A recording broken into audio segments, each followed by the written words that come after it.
Well, build my gallows and build them high. Makes a long time climbing before I die. I want the chance. Hello, welcome to Longbangers in association with Leith Spirits. My name is John, and I am joined tonight by Matthew and Colin. Colin, how are you? I'm good, mate. I'm good. How are you? Very good, very good. I was at a wedding yesterday. Congratulations to Megan and Ali McDonald on their nuptials. So I never saw the game. That's why I'm hosting. And I had a wee funny moment before the wedding, where I jumped in a taxi and the taxi driver says to me, "I ken your face." I went, "All right." He went, "Crime Watch." And I thought he was just being wide. I went, No Crime Watch, mate." And then he goes, No, I definitely ken you for somewhere. Is it Scottish Widows? I went, "I work in that sort of industry, but I don't work for Scottish Widows." And I can see the wife next to me going, "For fuck's sake, what team do you support?" And he goes, "Hibs." I was like, "Do you listen to the Longbangers podcast?" He's like, "I watch it on YouTube. So, Raj Pete, if you're watching, if you're listening, this is a wee shout out for you. And if I remember rightly, it's J&B or J&D taxis. So if you're ever stuck, get in touch with us and we'll pass you his number." They still charge you, John. That's what I'm hearing. So why are we recommending them? You know what I mean? Like, Just because we're sound cunts. Because we're sound cunts. It's a nice thing to do, isn't it? We have influenced and driven up sales in a number of different areas. So obviously the Leaf Spirit stuff, the Galatasaray pie with Alan's Bakery. I think that's just part of the Longbanger shtick, isn't it? Just promoting. Mm-hmm. Matty, how are you? I'm good, thanks. Yeah. Even after getting the Sunday name introduction as well. Did I go back to you? Yeah, I got full on. Didn't you feel bad about it? Well, I mean, it is Sunday and it's Easter Sunday, so if we can't use your Sunday name on any other Sunday, it has to be this one. All right, I'll take that. I'm all good. I had a nice Easter out with the family, etc. So, all good. Glad to be home. Excellent. Made the mistake of watching the Man City Arsenal game.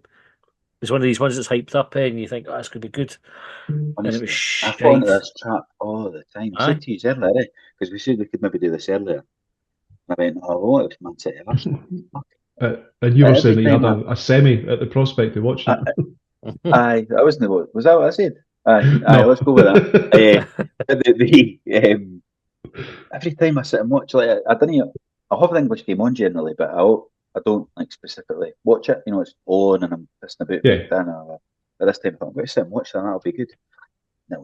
Right. English football is so fucking hyped. Overly hyped. There was a bit in the game, right? I know we're talking about that other fucking game, but like, there was a bit in the game where the players just kept running at each other and fucking falling over, and the ball was bouncing about like I was watching a Championship Friday night game. So this is the best two teams in England and the world, they would say, and they're fucking running about like they're all millionaires, all just bumping into each other and falling over each other. It's like, fuck's sake. Anyway. No. In defence of that league, there was like the Newcastle game yesterday was fucking brilliant, and even the Brentford Man United game, like it was one each. Watch neither of them. Well, the Man United got battered 1-1. I mean, they scored in injury time, I think, and it would have been the biggest injustice gone if they'd taken the 3 points for that match. Brentford fucking hammered them, and luckily Brentford got a goal back just at the death to get a point at least. But it was a good game for what was essentially 0-0 up until the final few minutes. It was a good game. Anyway, that's missed the Newcastle game. That was a lunchtime, wasn't it? I was watching Hibs under 14s against Livingston under 14s. How did they get on? Slipping 4 out. It was 5-0 to Hibs, and they go back to 5-4, and they all went fuck. So they were going another 2 for the end just to make it seem as comfortable as it actually was. But you're watching it going, how the fuck's this happened? But 7-4. Well, for the English Premiership to Scottish under 14 games, regular business is to talk about Rangers Hibs yesterday. Matty, Colin, which one of you wants to go first and give me a brief summary of the game, because I never saw any of it apart from the highlights this morning. Before we start, can we just welcome the Rangers fans that'll be listening, because they always do our listeners, Mike Scott. I know you're here to be offended. We'll try our best not to offend you. Right. Aye. But you can listen all the way if you want. We're not going to offend you as much as you're going to try and be offended. Anyway, I you might. want to talk again? I thought it was a funny game to assess. Like after the game, I was really disappointed. I thought we were shite. And then you go to message boards and you read it, and there's kind of like a mixture of opinions on it. Some folk agreed that we were shite, and other folk thought it was a pretty good performance, but without really hurting them. And I still can't quite make up my mind whether I'm sympathetic to that view or if my original view of just wasn't good. I just think there was nothing to get excited about in the game. We got the goal, and the goal was good, like good bit of play. But I didn't think Butland had anything else to do. He had one save for Lafondra late on, which or no, that late on because obviously Lafondra got subbed off. But it was like he was catching a high ball. It wasn't even like a proper shot. Other than that, it was fucking easy for Rangers, and I just thought we we positioned ourselves as being a better team post January window, and you're kind of hoping for a good showing at Ibrox, and it didn't really turn up. And we did stupid things in the game. We were really bad at keeping the ball. We gave away sloppy goals. There wasn't a lot of positives for me, but some people seem to think we did all right with it. So maybe I'm wrong. Colin, I don't know about you. Yeah, what was your view, Colin? I think I agree with you. Like, it didn't. I felt a bit disappointed. I know I predicted the loss, and I know I predicted a fucking dodgy soft penalty to help them on their way. But I didn't feel like we were ever in it. I thought we were like quite defensively set up. I didn't think we were going to try and score. It was almost to stop them rather than do it, which I've also said is maybe a way to do it because I think that's what Yeah. Motherwell done. But they didn't do it. You know what I mean? It's like I don't know if we can because we've got like defence that can't defend. So like, can you set up to be defensive when you've got that issue? So it felt, I think, because we got the goal and we got back to 1-1, but it felt close, and I thought, well, getting half time at 1-1, then we can maybe frustrate them. Blah blah blah. Can't even get in half time. So, I was disappointed as well, but I don't know why, because I expected the loss. Yeah. I predicted the loss. I think that's the thing with a game like this, though, isn't it? It is where I think how many years? It's 2018 since we last beat them, and I think it's been 21 occasion, or sorry, like was it the last 21 games? I think I saw that somewhere. I think like we've obviously discussed like the games against Rangers and Celtic and how the gap is widening and all these things, and it's totally like reasonable stance to take that you're not expected to win it, and all things being equal, Rangers should win that game 9 times or 9.5 times out of 10. But we're not even getting that odd freak result against them anymore. Do you know, like the ones where you sort of go, that was really good. It seems like a lifetime away where we're kind of quite routinely turning them over. You know, I back in think the that's in the league, that stat, John, because we beat them in the semi-final, obviously. it must be. Oh, it's not been Yeah. fact checked. I saw it No, come in. I've seen it as well. It must be league games. It was the boy, the Hearts guy, that did stats when I posted it. Not Scott, the other one, Adam somebody. Yeah. Well, Um, that what year was the league game? Because that was under Jack Ross, wasn't it? So even then, you're still having to go back a few managers to get it. It's still a few years ago. It was with the city strip, wasn't it? The map. So that was the first Joma strip. That's how long ago it was. And we're at the end of that contract now. I don't know. Definitely, aye. Is that contract ended this year? I believe it's up for renewal. I think we're going with them again, but Right. didn't quote me on that. So what do you think, Colin? You mentioned there Hibs setting up defensively, but without having the ability to defend. What do you think the defensive frailties were yesterday? Were they part of a wider pattern, or were you seeing something new there? No, it was just like I watched Sports Scene just earlier to refresh my memory, and they were showing the boy Dessers up front, and it was just crosses coming into him. Just crosses. The usual. Typical Hibs goal, but style stuff. A cross comes into the box, and it's a striker that gets on the end of it rather than a defender. Just the usual. The third goal was good. Like, I mean, there's no other than trying to get a block on the shot. I think maybe Neo could have. We'll talk about it. We'll go through them. I've got the highlights lined up that I could put them on to talk through them. But defensively, we shoot ourselves in the foot over and over and over again. We can't keep clean sheets. Like, it's once in a blue moon we keep a clean sheet, and it's just left us in a position where we kent it was going to be difficult for top six anyway. We kent this game. I think we all predicted 3 points for it. No, you, John, you went for a draw in this game, didn't you? Score draw. And I was the guy at the wedding when the ceremony was taking place, like checking his phone. Modern day equivalent of having the wee earpiece in for the wireless radio. Well, we go into the talking points of the first half then. Aye, and we'll go through them and see what was going on. Let me see if I can get this to share it. You got that on the. Here we go. Aye, so obviously I had zero context of the game yesterday, and I think one of the first things that I saw when I checked Twitter after getting in for the win last night was this being shared and liked, and I think it was Matty you'd maybe tweeted saying that if was it Siri show us a 10-second summary of what Hibs season would look like, and then you've got Triantis cannoning a free kick off of Joe Neal's face, off of either Will Fish or Chris Cadden, and somehow miraculously hitting Joe Neal a second time while he's lying on the deck. Aye. What preceded that, and what do you think was going through Triantis' mind when he smashed Newell in the coupon? Can I just check, what can you see on the screen at the moment? Can you see Joe Newell on the ground?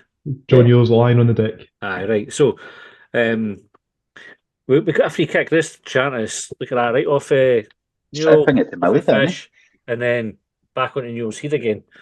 It was a mental bit of play. It's just like it's carelessness, isn't it? It's like that. Like you're loath to kind of dig some and do it for it because obviously there's no meant to it. But I think it's indicative of just that sloppiness that we had in the game. Like, see the amount of passes that we were no making with it. I always think like when we play, like if we were playing Livingston, we wouldn't do that because the players are a bit more sort of composed on the ball. They take their time a bit more. There it was like, obviously I think he's trying to kind of start a break and do it quickly, but he's sloppy and he scones it off the fucking Joe Neal's head. And then it's going to be a meme forever now, isn't it? Like, yeah. It's going to haunt us for a while. It's probably going to be... So I think it's a wee bit harsh because I think he's just trying to get a quick ball away to my leader and Joe Neal's just hanging about. Like, why is Joe Newell facing that way? Like, we're going that way now, right? So Newell's in the way, but then how does fucking Fish fall down? Is the ball still travelling that hard? Like, come on, like, fucking move on, get on in the game. Sosie did that against Middlesbrough, a friend at Easter Road. Levered it and hit a Middlesbrough player in the coupon, knocked him over, and then hit a second Middlesbrough player in the coupon and knocked him over. He never got a 3-0. Like, he didn't get to returning back to the first player that he hit, which Triantis achieved there. Is it a combination of things there where Triantis has gone for the quick free kick, Newell's looking one way, Fish is looking at something else that's not quite happening, so everything kind of catches him off guard? I think it's just Triantis needs to be better with his free kick. That's it. Definitely. Sorry, no matter where Newell is. I was trying to work out the answer to what Colin was suggesting. Like, why is it Fish is falling over there? Because it's not really had the impact to knock him over, or is it something that's ingrained in footballers now that any sort of contact you go doing? I know. I think it was hit hard enough that it just caught him off guard there. Yeah. So that was on the break and try to catch them off the break, and he's trying to fucking play it quick. And you can see the direction it goes towards my leader. Neil's just hanging about there, like he should be. Anyway, carry on. We're talking about it. Well, we move on to their penalty. Shambles. Right. What do you think of this one? Obviously, his arm catches him, right? But I reckon what else he's made today? He's jumped up for the header. He's on his way back down. His arms are just where your arms are going to be. And as Suter comes into him, and it's like either's contact. That's never a fucking penalty in a million years. That he's no swung an elbow or fuck all. It's farcical. It's farcical. Dickinson's just trying to keep Coleman happy, though, isn't he? He was the one that went and smiled at him at Hampden when they got the VAR call early in the season. It's just farcical that's a penalty. That's Triantis gave 2 penalties against Rangers this season against Rangers and Celtic for free kicks that you never ever get. Aye, But that's twice. It's like one in 100 chance of getting it, and he's had 2-2. Fucking wild. I think I saw Mikey Stewart's comments on it. I don't know if it was for their BBC Sports Sound, if they've got like cameras in the studio or whatever, and he was talking about the game being like football being a contact sport essentially, and he said, and I think he made much the same point, that Triantis isn't there to hit Suter, and there are going to be instances like that in the box where contact is made. aye. Like that's like it's for me, it's not a clear out and out penalty. And if you look at like the Celtic one at Easter Road, you'd never seen anything. You'd never seen a penalty like that awarded for ages. And I think possibly because it was Suter that was involved. And if you cast your mind back to the cup game at Easter Road when Boyle was knocked out, Suter was unsighted there, and he fouls Boyle. Not an intentional foul, but it was a foul because he's cleaned Boyle out. And Rangers got the bounce ball, and in that situation, the Rangers get the penalty. And it's funny because, by the way, John Brown would have been raging at that bounce ball in that cup game, because I was listening to him yesterday. Doesn't he know what the drop ball rule is? So he would have been fucking furious. Aye, about them getting that bounce ball that day, that drop ball. Sorry, they struggle with the bounce ball, didn't they? So then you look at the penalty. Good save from Marshall. Same as Easter Road though. Nobody or reacting quickly enough to get it, but that's because your man up the top here is encroached. I think it's actually. I think Rocky did react because he's actually beat the boy to the encroachment, and the ball just bounced lucky for who was it? Right. Yeah, right. Yeah. Because Rocky beat him in. It's just the ball didn't come out that way. You know what I mean? It was. But yeah, I think they both encroached, didn't they? So, but what did I just say? I'm looking at that replay there, and I wonder what the referee saw, or I don't know if VAR was involved in the review of the penalty, but it looked to me as if a Hibs player was encroaching first down the bottom of the screen. Yeah, I think they maybe were that embarrassed to give the penalty. That they thought, fuck, reel the goal out. Because I was listening to McFadden and McCann. They were on Sports 16 last night, and they both thought it wasn't a penalty, right? Because it's fucking, isn't it? Because back to that, I was watching that when I watched the replays. I thought, not once as he took his eye off the ball. He doesn't know Shooter's got to run into him. Shooter ran in. Shooter didn't even barely jump. Triantis is about 3 foot above him. Yeah. And he ran into him. It's never a fucking penalty ever. So I think arguably, and this, I think this is a challenge overall with these types of penalty awards. You would think if that type of thing has been awarded, then any type of contact like that in the box from now on will continue to be awarded. But we've already seen instances of, like, say, shut pulls in the box where penalties are awarded for some teams, but not for others. One. I tell you, John, and it doesn't take. We've spoken about it before. It doesn't take long till it comes in. I bet Saturday we only got a penalty for exactly the same. It's just how it happens. It's farcical. And back onto it, and I'm sorry because I can't wait to go into the encroachment and that. We should have just walked off the pitch. Just says fuck it. Just Game's a bogey.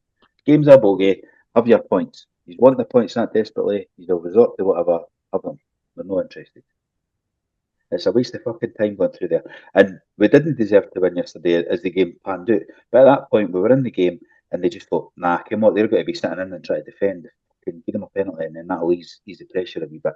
It's fucking outrageous. And they should have just marched off because we're not doing it. So I suppose the counter to that, right, is could they not just have let the goal stand then, like for the penalty? Because I don't think they were embarrassed by the decision because VAR have called him over to look at it, so they've obviously thought you've made a mistake here and missed it. He's had a look and gone, you're right, I'll give the penalty.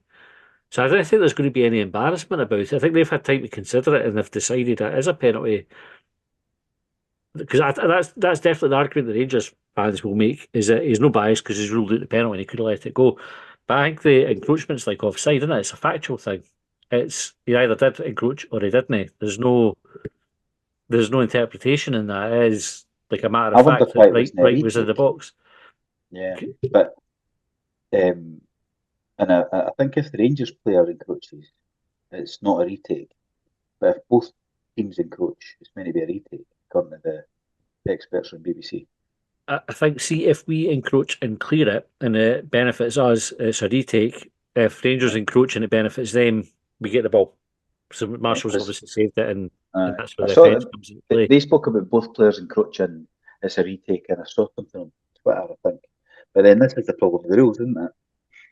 They're too fucking difficult. You can twist them whatever way you want. I don't actually know what the rule is. Nah, but I didn't expect to retake at the time watching it, though. I thought they'll just get to retake it. I'm not getting too excited. that's what I thought would happen as well. But I'm glad it never. Glad they didn't get the goal. It was a wee reprieve. That was the penalty debacle. What about the debacle of their actual legitimate first goal? We talked about some defensive frailties earlier. What was going on here that allowed Tavernier to come in and score on the volley? So we've got a couple of issues with it, right? You've got Lundstrom free to take a cross. We get the first header on it, and then nobody's following Tavernier in at all. So he gets a free hit. You see Rocky trying to get out. I think Rocky's actually fouled trying to get out. Whoever the number 9 is, Dessers, stops him getting out. But I don't know if you're kind of hoping whether that would be our leader should be tracking Tavernier, because that's on what side of the pitch that he's on. But he's in the middle.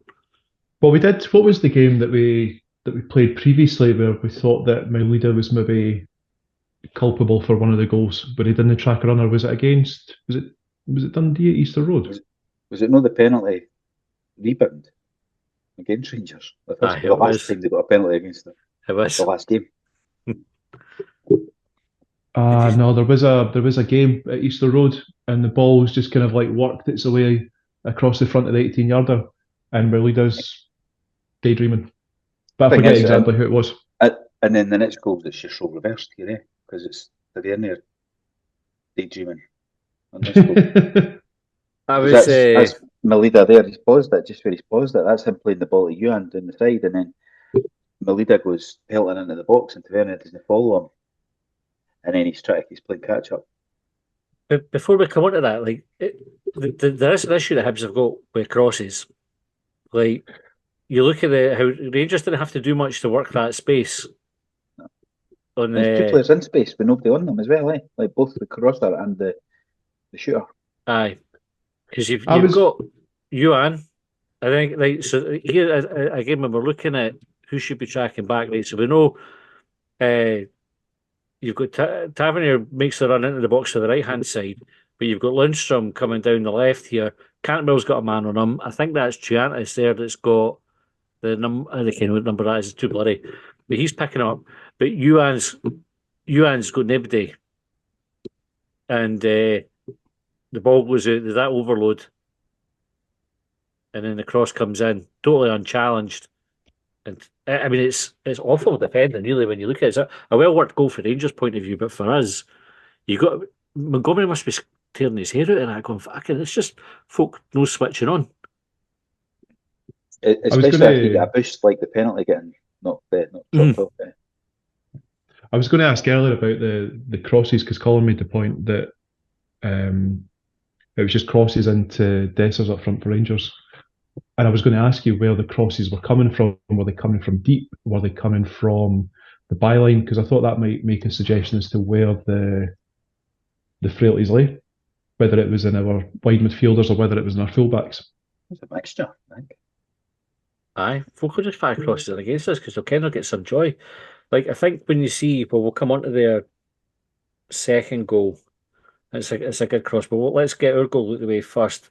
Colin, you just reminded me of something when you talked about Rangers getting a penalty in the last game against us that we got tagged in.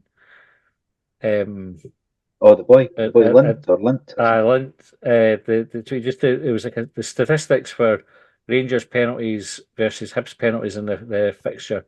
I'm just quickly trying to find the tweet because it was fucking mental. There you go. Rangers have had 6 penalties against in games against Hibs since December 2021. And he put in the times, right? So they got one in the 85th minute when it was 0-0 in December 21. 0-0, they got one in the 5th minute, February 2022. 0-0 in the 44th minute, August 2022. 0-1 in the 12th minute, March 23.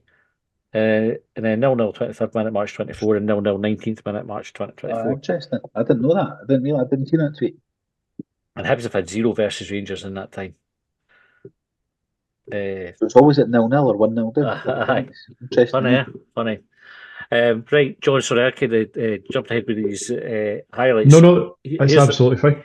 Here's the Hibs goal. So this is like Hibs were capable of good moments in the game, and this is why I was struggling a wee bit with, was it being harsh about how I viewed the performance, right? But my argument is we did this too little in the game. It's like you're maybe looking at a 90-minute game, maybe 2-3 minutes, really good play.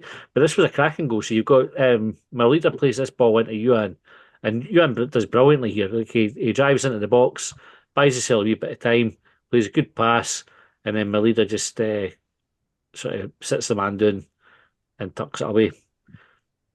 What do you think about the goal, Colin? No, I thought it was a really good goal. Melida was calm under pressure once Tavernier, was you said? Tavernier eventually got back. It was he started it in the middle of the park, playing Yuan down the touchline, and his pace gets down there, and then he cuts it back across. So it's a 6th or 5th in the last 6 games or something like that, or 5 games. But I thought Melida had done well under pressure. Composure, all they were. It was a good finish. What do you think about Lafondre there seeming to be in the huff with Melida no squaring it to him when he seemed to be in a much better position to score? Like it was a scrappy finish. Like I think he's got fortunate there. I'm not too bothered about it, but Lafondre's in acres. Here we go. He's screaming for it. He's screaming for it. Like there's no celebration there. He's still raging. Properly in a mood. I never noticed that at the time. I didn't see it. I mean, he has got a tap in if he can square it, but I think you're blaming the striker for scoring there. The defender might get across. They got a block in. One of my thoughts about when I watched that goal was we described the goal that Hibs conceded against Aberdeen a few weeks back as being like a typical Hibs goal to concede because the players were just kind of like standing about. Rangers should have defended that. Yeah. Like that wasn't by any means like a classic imposed finish. And they made an absolute James Hunt at it. I think he's done well though. I think we did Melida a wee disservice. He's not panicked though. That's what I meant by composed. He's not panicking. He's under pressure there. Taverniers behind him and Butland's coming diving out like Superman there. You know what I mean? And where I'm coming at it from is, had that been a Hibs goal to concede, we would have been absolutely slaughtering them. Aye, to be fair, we would be, because Yuan's had time to kind of go and stop on the ball, hasn't he, and kind of roll the ball across, and Melida's found space. I get where you're coming from, John. So at this point, we're thinking we're in at half time, one each. Great time to score, eh? As I was saying, like I'm at the wedding, I'm checking the score. I see that Hibs have equalised. There's a wee quiet fist pump as Mr. and Mrs. are saying I do. The bride walks down the aisle. Aye, and a few minutes later I check it and Hibs are fucking 2-1 down. I'm like, what the fuck is going on there? Because when we talked about it on extra time, and I'd suggested it was going to be 1-1, I'm thinking, fucking yes, Nostradamus is back in effect. And no, we done what we've done in previous games where we've gotten back on. In fact, I'm sure we talked about it recently with regards to the Hibs Celtic game in the cup game at Hampden where we scored, and then before the smoke had even cleared, aye, they got back in front, and it, Rangers got back in front here. So talk us through this goal. See, it's interesting. We've got this pause to now, right? So the ball was just getting played down. I think Taverner is playing it down to Campbell. Obita's gone out to challenge Tavern, yeah. So Campbell's got the space where Obita should be. But you look at the centre halves, you've got Fish is to the right of Dessers, who ends up scoring. I think that's Giannis. So there's two Hibs players on Dessers there. Rocky's a wee bit ahead of their Rangers number 27. And if you just play this on, the ball comes in for Cantwell and Dessers gets first to the ball. There's two Hibs players that should be there to challenge him. And it's a good cross. Like, if that was going back to your logic, John, that if it was Hibs that scored that goal, we would all be talking about the quality of the ball in and the quality of the header. But I think for the position that we're in before that cross comes in, like, I don't know. Colin, what do you think? Fish has got to do better there. The boy's got the run on him. That's what I think. Aye. Oh, you, John? Well, in my notes, I'd written down good cross, shite defending. Can good crosses be defended? But actually, the way that you've broken it down there with regards to where Ibita is, and actually it's not too dissimilar to the first goal in terms of the overload. Because, well, it's not exactly an overload, but Campbell finds himself in space there because Ibita's further up the pitch and we're not able to drop in and track the runner. And Cantwell delivers a really good cross, but as Colin mentions there, Fish. See, one of the things I wonder is with Triantis dropping in there, like you can I get the impression that was a part of the way that Hibs were trying to play there was to have extra bodies in defence when needed. Aye. And I wonder if that's maybe upset a sort of natural rhythm or understanding. Like, is Fish, just for argument's sake, is Fish looking for Bashiri there? Is like, where does Triantis think that he should be? I'm trying not to go too hard on one particular player, and I was curious. I was going to ask Colin what he thought it was that Fish hadn't done right there. But I think as you see the video play out, none of the. Well, actually, I'm taking Cadden out of the equation there. But if you take Triantis and Fish there, like neither of them have covered themselves in glory in defending that. But it was a good cross as well. I suppose to answer my own question, can good crosses be defended? There's an opportunity to defend the cross better if the players are switched on to what's happening in front of them. I think the centre half's got to take control of that there. And he's beside the striker, he can see him, he's got the eyes on him. The boy just beats him more like desire or whatever you want to call it. It's maybe what you were thing, or, I don't know, but you think a line's chasing him, that's what he needs to think about. It's maybe what you were suggesting with regards to the defending the penalty rebound, Colin. Like, who wants to get there first? And clearly the Rangers player wanted to get there first. I'll argue that one because I think Bashiri did chase that in, and actually it was just the bounce of the ball that beat him rather than no being first. Oh no, sorry, I'm not explaining myself. Oh, no, it was the previous penalty that we didn't defend. Is that many fucking penalties against them? You can't remember. So we go in at half time. We're 2-1 down, probably feeling a wee bit sick. What was the second half like? Was there any improvement for Hibs? And actually, were there any changes at half time for the manager? Thanks. I don't think so. No, in the second half, there were none at half time. 59 minutes. The subs caused a lot of discussion, didn't it? Like online at the time. So he took off. Hold on, let me get the. To answer your question, John, I think goes and looks up the stats. That it felt a wee bit to me, a wee bit of possession, game over. Let's get him. Let's get him. Let's not get anybody sent off here. Did you say a possession game? A procession. Oh, procession. Yeah. We weren't really going to. I don't think we threatened them at all in the second half, by memory, unless I've missed something. 59 minutes, you saw Mariah Welsh come on for Triantis and then Lafondra go off for Jair. And I think that change definitely impacted the flow of the game. It was a wee bit like, I don't think any team had a grip of the game at that point. So that was just about an hour in. And Hibs had been all right. Like, we hadn't really threatened that much, but neither had Rangers by that point either. Like, it was a bit of a nothing game. But then the subs came, and I thought the game sort of changed in Rangers' favour at that point. And I think the big question that came through for the reaction was about why are you putting Jair on for Lafondre when you've got Boyle sitting on the bench. It just seemed like a weird substitution to make. I'm going to go a wee bit back to front about this. I never asked you about the lineups, but it's coming to mind now that when we spoke about the Rangers game in our preview, we talked about Mariah Welsh and Triantis both playing because they'd both played in the cup game. Why do you think Montgomery opted not to play Mariah Welsh from in his starting 11? I don't know if it was a fitness issue or if he just thought tactically that was like to keep the same game as same team as had beat Livingston last time out. Yeah, I think that's pretty much what he did, wasn't it? It was like, well, didn't change a winning team.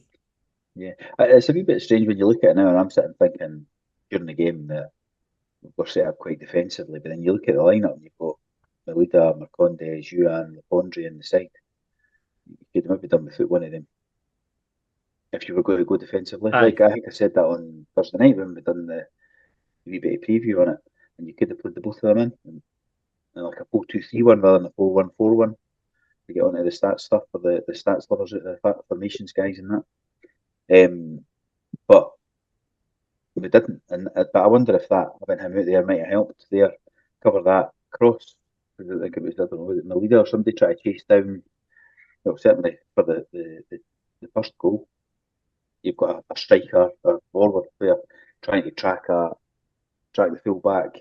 Then the one where Obita went out to Tavernier and the ball got played in behind. Again, it was maybe Melida trying to chase back to stop the cross. Whereas if you've got Mariah Welsh and Triantis there, maybe that could have stopped some of these moves because you've got a more defensive minded player there doing it.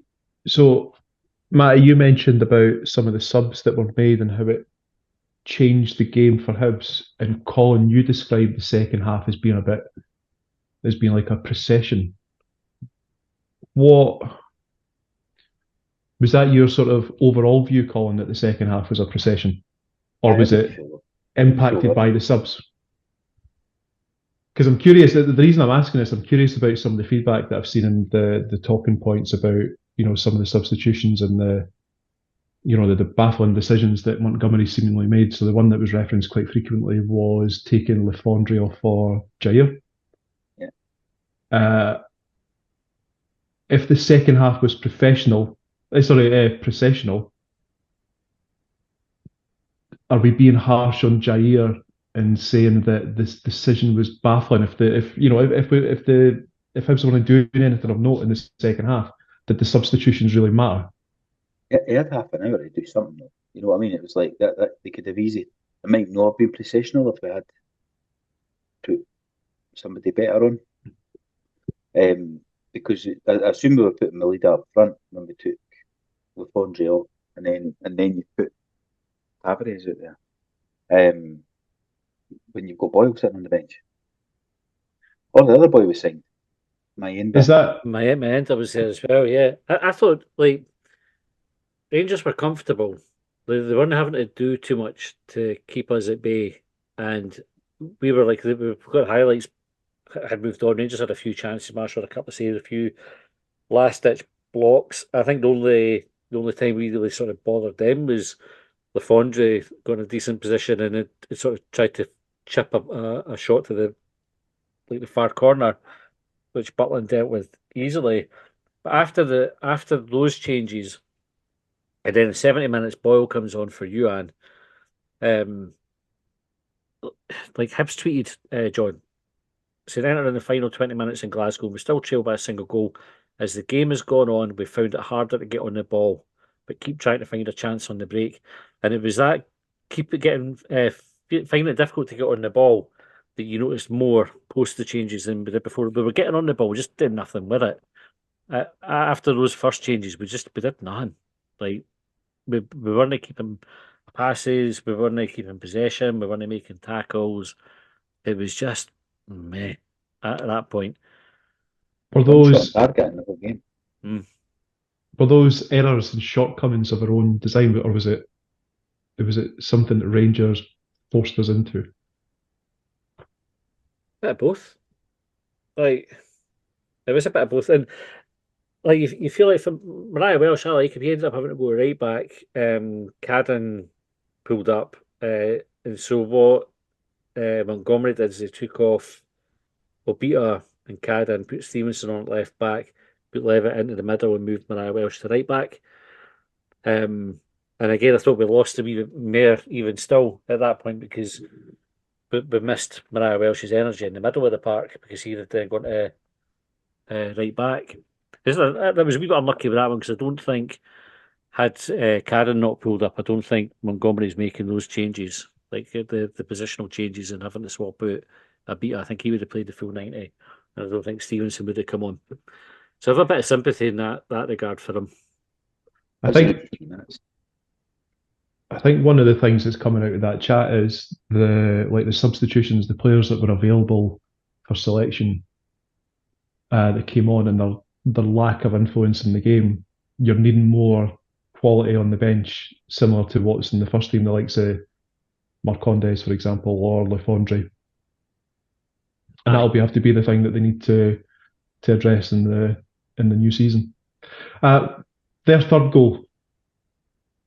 You know, it's one of those football cliches that when you see a guy coming on as a substitute, you know that he's either going to get booked, sent off, or score a goal. In this case, it was the latter. What do you think happened here, Matty? Defensive frailties or a good bit of work for the Rangers player?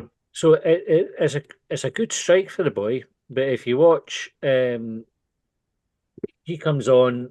He picks up the ball on the left hand side. He dribbles at sort of the edge of the box. He cuts in.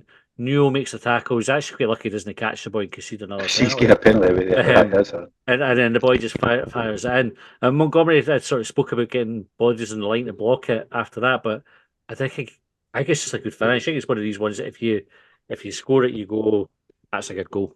You know, you could probably pick holes in the defending. You could do better with his challenge. I tend to kind of go get the benefit of the doubt with this one. See, it was a good goal rather than bad defending in that case. Just one final question before we move on to the talking points. I noticed that Dundee won yesterday and Kelly drew, and I think in my predictions I had Kelly down to draw with Hearts and Dundee to also draw. What do you think the wider impact will be of those three results yesterday, Colin, in terms of the top six chase? Oh, mate, it makes it fucking hard. I think St Mirren need a point there to get into the top six. They do have Hearts and Celtic. Probably see them it's much like they know they need just a point. Top six. Kelly's obviously signed and sealed top six now, so it's just a straight race because it's totally end of it. We need to beat them. So all we can do, and then the Dundee lose. Draw one and lose one at 3 games. Matty, what a shit situation. What are your thoughts, Matty? Much longer. So Colin was breaking. I don't know if it was the same for everybody. Colin was breaking up a wee bit there as I was listening. I don't know if you can. I was going to go for the show must go on approach. Aye. So there's a table there. I think you might be able to see that on the screen, right?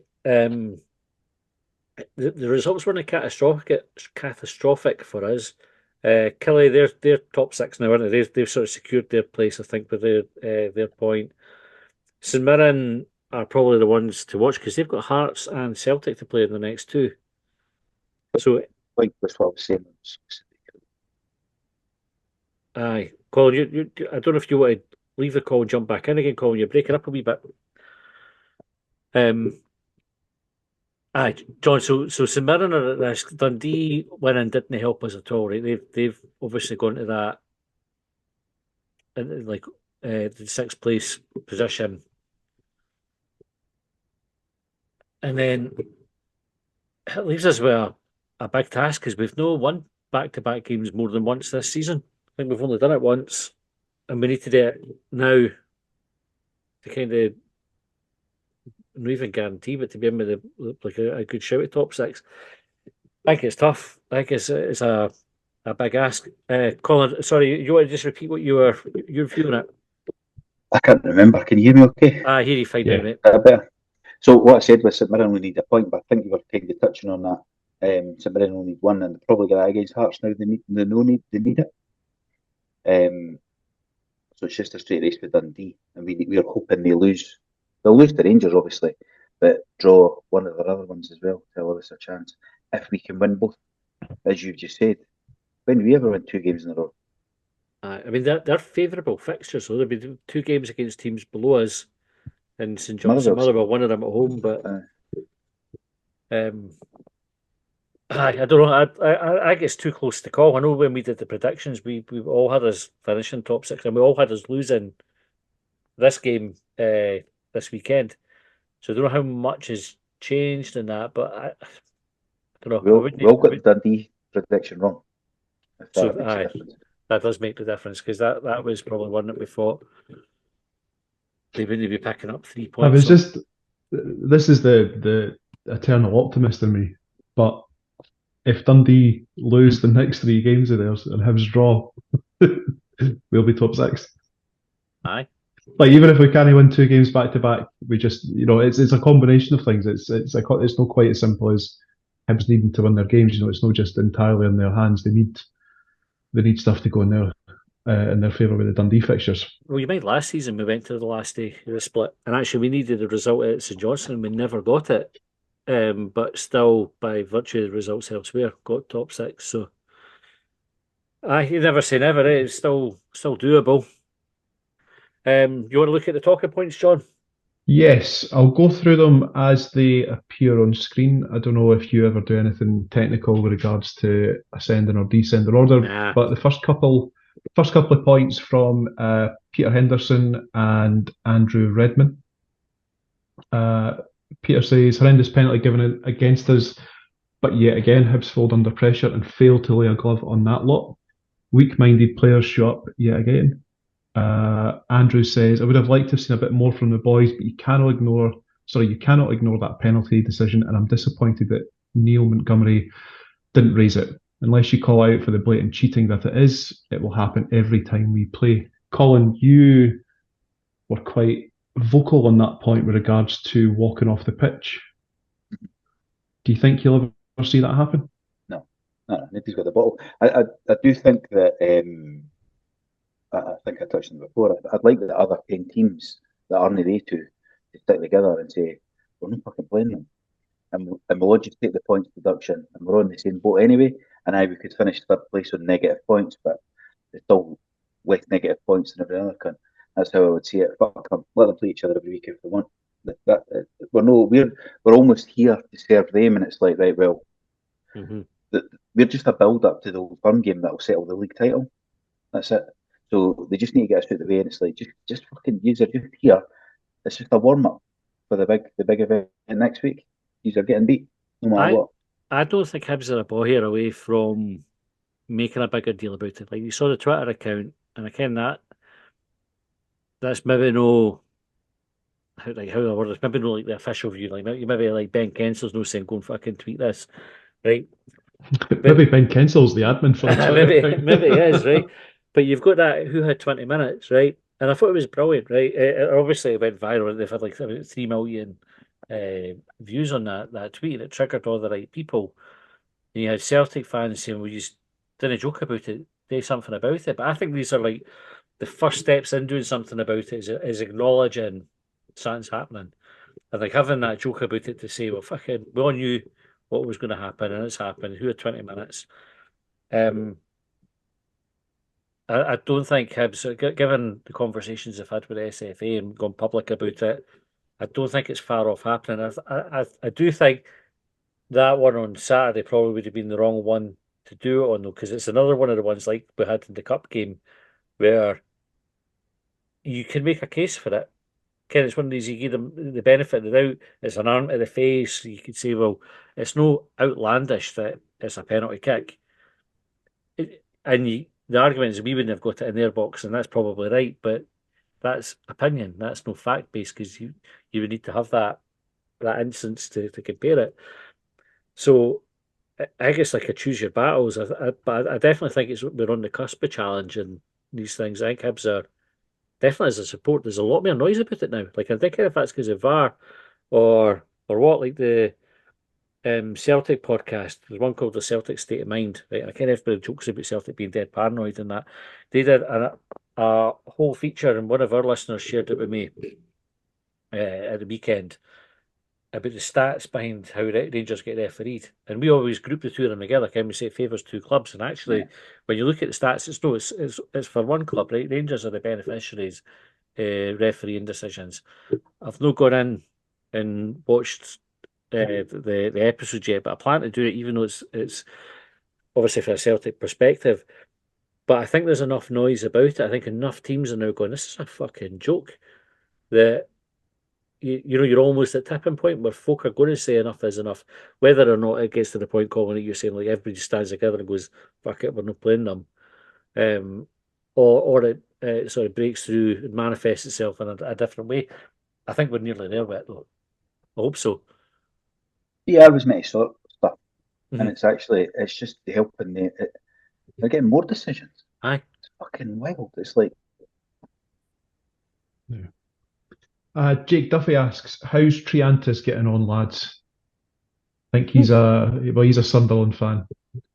And Colin, you mentioned, I think, well, two penalties for either side of the Glasgow divide, and there was the other one against St Mirren. So, how would you suggest Triantis is getting on beyond those? Right yesterday, I actually thought he was okay. I've seen folk criticising him in that. I thought he was decent. He can pick up pass. He's a good passer of the ball. He gives a couple of penalties away. He wasn't great at centre half when he played the first games at St Mirren, like when we got doing But that was his first game, I suppose. So it's maybe one of them where time to settle and all that's right. But I think he's been all right in midfield, especially. I didn't think he was that bad yesterday. Picked up a booking. I assume that's why he got booked, because if you're in a booking early doors, you can get off. That's just how it gets done. I feel that. How do you think he's getting on, Matty? I like him. I think if I'd be going all out to sign him, like in the summer, I don't know if he's had that big an impact, but I definitely think he's better than Jago, like who he's replaced effectively in the midfield. I would say he's an upgrade there. So, he's doing all right.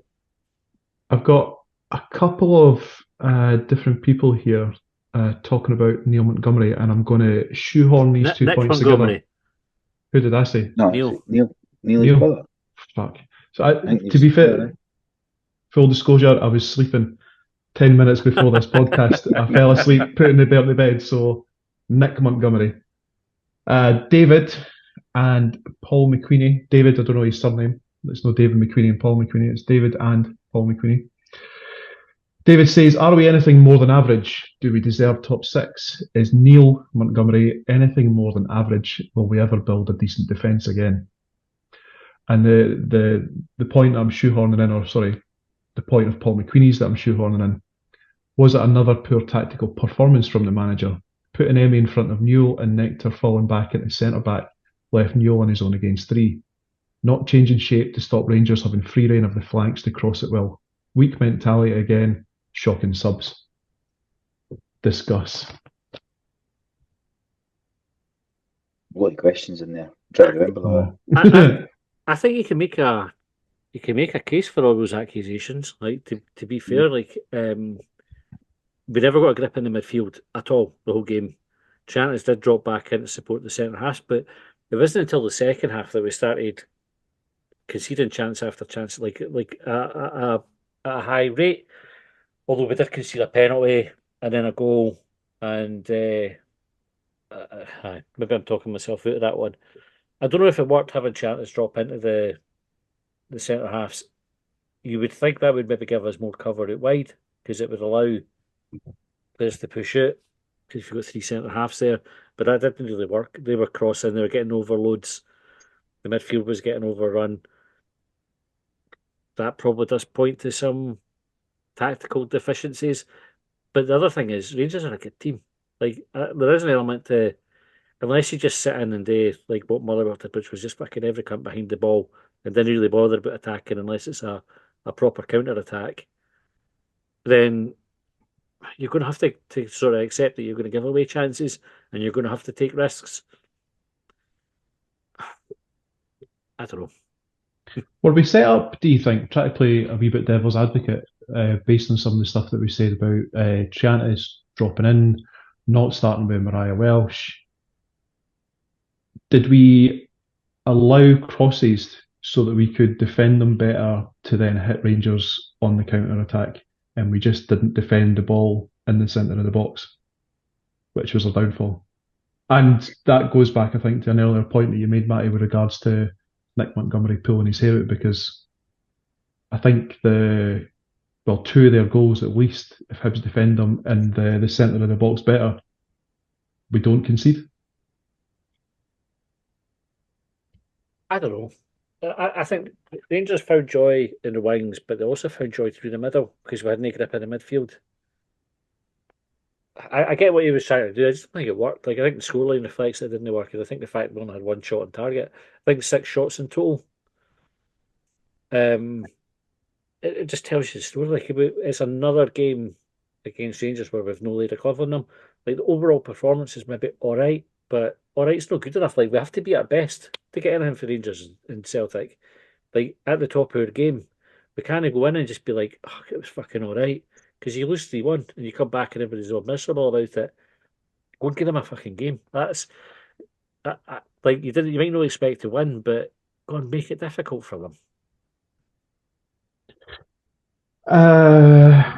Next couple of points. So we had a DM from John Thompson, if I remember right, not the guy that was it Cold Feet, Colin, you said?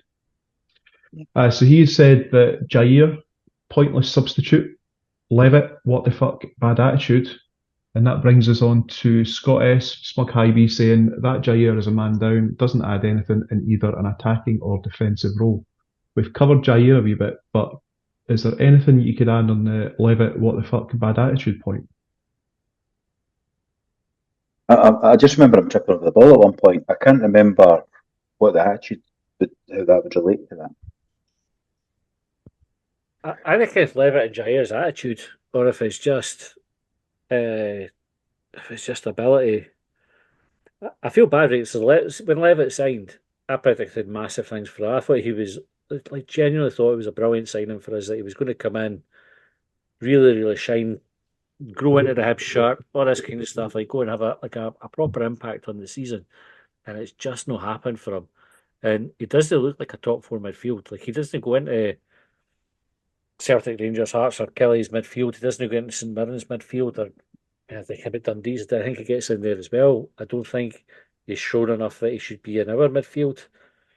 Jair, I reckon who Jair gets a game for in our league. Like, I just don't. And I think we all want him to do well. Like, they had that story, like the redemption arc that we talked about. We're all desperate for him to do well. You need to start doing it, really. You can't just have hope and nothing to back it up. He has an odd good game now and again, but by and large, games just pass him by. And I'd love that to turn around. I'd love him to come good because the start that he had to his time at Hibs and all the rest, it almost went off a season. You need to do better, though. Like, you need to go and impact the game. You can't run about like a. Colin, what was the Alex Ferguson quote that they talk about in Top Flight Time Machine about the dog chasing a tinfoil wrapper across a park? And he's like that. He sort of just runs about, not doing anything. Levitt's the same. Going to impact the game. Like you can, You can put the shirt on, you can dress like a player, you can go out and you can be a Hibs player and name. But to be a Hibs player, you have to go and impact the game. You have to want to get on the ball. When you get on the ball, you have to do something with it. That isn't just letting the ball trundle under your foot and fouling somebody when we've got a corner. Do you know, like players? Again, players make mistakes, but you have to be better. And these two this season have to been better. Like that, like he's fucking reaching. Who? Me? John. Me? I'm easy Ozzy. Like I never saw the game. I've got like it's funny because you'll defend the players to help to get to your credit or to your detriment, whatever one it is. I had a mate contact me yesterday to say, "I love you, and I love my boy, but Jair plays football like my wee laddie." And I said, bear with me 1 second. I will quote this verbatim. Wee bit of hold music. I love them both and will defend them always. Listen, I'm happy for us to defend Hibs players. Like always, it's like my default position is to defend them. But I also think we need to be objective. Like when we're having a conversation, I think it's all right to say, like as things stand, I think they would both admit it as well. I think if you ask Jair, if you ask Levitt, how do you think your season's gone? Neither of them would say, "I've been fucking brilliant." No. I think they would be honest enough to say, "I would like to have gone better." That's what we would want as well. Yeah. Beezer James says, "Cheesy peeps," in regards to Triantis smashing the ball off Neil's Coupon. David and Graham Brown, they mentioned about bringing on Jair was a strange one. There's no way you can justify Tavares coming on before Boyle. William Fife, he says 6 shots with only 1 on target for Hibs. Kind of says it all. Yep. Martin Wilson, interestingly, talking about the centre halves here, Fish and Rocky. Martin Wilson says Fish and Rocky will do okay against most teams, but they're found out big time against the top 3. Upgrade required for next season if we're serious about challenging for top 3. So I think, arguably, if you include the likes of Levitt and Tavares, I think what you were saying there, Matty, about being Hibs fans and defending Hibs players and so on, we want to be competing further up the table. We want to be doing better than we currently are and have been doing for a number of years. Do you think that Fish and Rocky, Jair, Tavares, and in fact, how many players do you think out of the current Hibs matchday squad could find themselves looking for a new club come the new season? It seems like an extra time topic. It does. I probably want to take an extra time because we're sort of well over our time for the night. I would say it's probably want to pick up an extra time, but I don't think there are too many players in the team that could rest on their laurels for being first picks next season. I would say that. I think for Abita's obviously just signed a new contract. I think Cadden, Miller are fine. Fish will not have next season anyway. I think he'll be elsewhere. Rocky's probably all right. Which is wild. It's nice. He's not exactly ripped up trees up here. But Rocky might not be a starting centre half. Like obviously the manager talked about what to bring in centre halves in the January window. Midfield's going to need surgery because Mercondes is on loan. We've got Amos who'll come back from injury, and we've got Mariah Welsh both on permanent contracts and Newell in there. So midfield's maybe not looking too bad, just lacking a bit of depth. And then forwards, who knows? Like who do we keep? Alf is he was on a 1-year deal, I think. I think he's signed up for next season yet. Malida's on a loan, so we might not have him. We've got Boyle. Mayenda's on a loan. Venti, who's no ripped up cheese either. So cheese more though. Nice. Is it? Let's take it to the extra time topic, and we'll go through the squad and see who we think will be here next season. But to answer your question, I don't think there's too many in that squad that will be thinking I'm comfy next season, and nor should they. There is a lot of similar points here about Jair, substitutes, Neil Montgomery. Neil, why am I saying Neil? Who's Neil Montgomery? You must know Who's that company? Nick Montgomery, whether he stays next season, there's no fight in the team. Gordon says, yet again, bemoaning the fact that we scored a goal and then instantly sat back and killed our own momentum and conceded. Happens time and time again. And another ridiculously clear bias ref decision in favour of them. I think one that I'd like to finish up on, because I found it quite amusing as I read it, even though it's not factually accurate, is Parmaham. Triantis, is he a danger to his teammates? He stopped giving away penalties, but now he's knocking Hibs players out. Well, he's not stopped giving them away. But that's what I'm saying about it. It'll be quite factually accurate, but is he a danger to his teammates? Aye. I think you need a bit of that in your team. Just keep everybody on their toes. What are you looking that way for? That's what if I was him, I would be going, why are you fucking standing there? Joe Newell will be 20 yards away for any free kick that Triantis takes in the future. And maybe paying attention. Or wearing a helmet. So yeah, as Batty says, I think we've covered a good bit of ground there, so we're going to wrap up there. Thank you for everyone that contributed with their talking points. Sorry that we didn't get to them all. We will take one of them, though, I think, into extra time. That'll be coming out later this week and early for the subscribers. Thank you for listening, and we will see you again. Well, they trailed me down when I broke free. I drank all the whiskey in Tennessee.